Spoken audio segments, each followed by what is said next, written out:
Good morning. Thank you for joining us from the International Space Station Flight Control Room at the Johnson Space Center in Houston, Texas.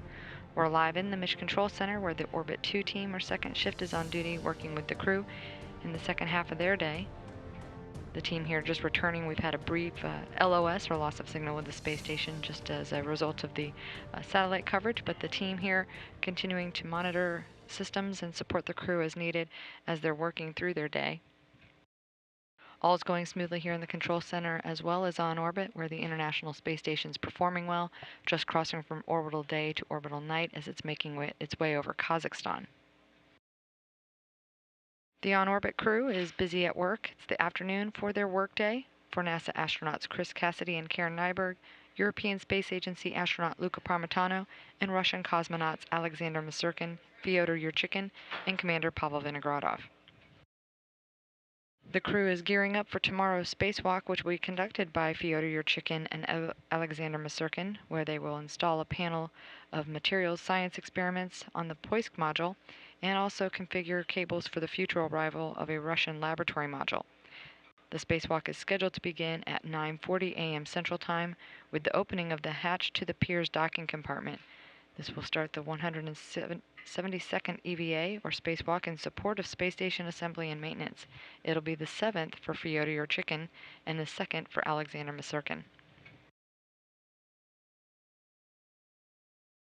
In preparation for that spacewalk, per the standard procedures, hatches to the Albert Einstein Automated Transfer Vehicle, which is docked to the space station, that module will be depressurized and the hatches closed. The Space Station Progress cargo craft and the Zarya module are being closed through the end of tomorrow's spacewalk.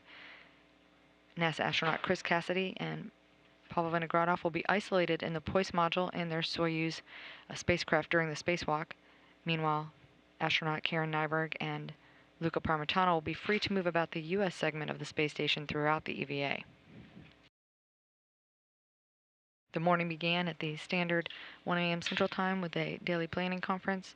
The commander working again on those configurations for the automated transfer vehicle, conducting a depressurization and been working through the procedures with his ground control teams as they prepare for that hatch closure.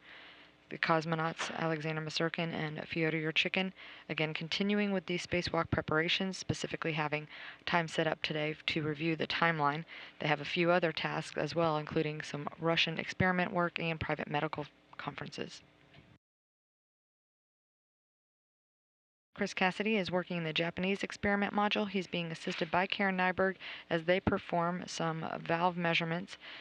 Cassidy will also be performing a food questionnaire as part of an ongoing study and supporting the ATV configuration activities.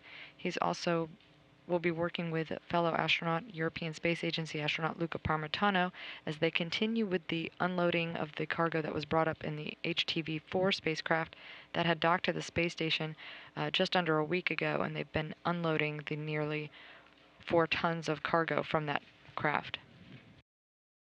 They're now in the afternoon of their crew day, those ATV activities continuing. Cassidy will also be working on the Glacier experiment hardware. He'll be joined by Karen Nyberg for an education event later today with Riverside Preparatory High School in California.